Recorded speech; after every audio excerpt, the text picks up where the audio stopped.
मामा के पास आओ। हाँ जो आलू थोड़े निकलने उदो वाले ज्यादा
दो दिन आई निकलना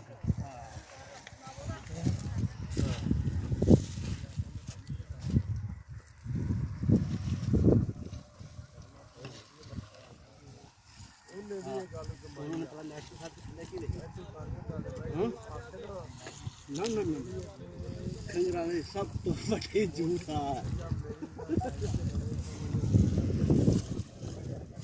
आहो लाला इधर ना करिए इधर मोबाइल का कैमरा सारे मैं नहीं जिम्मेदार उधर रख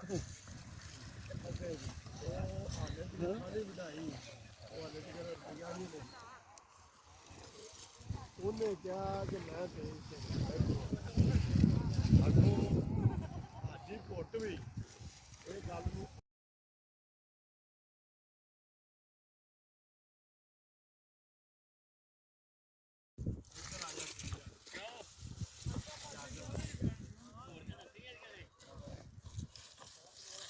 ना पट्टी इधर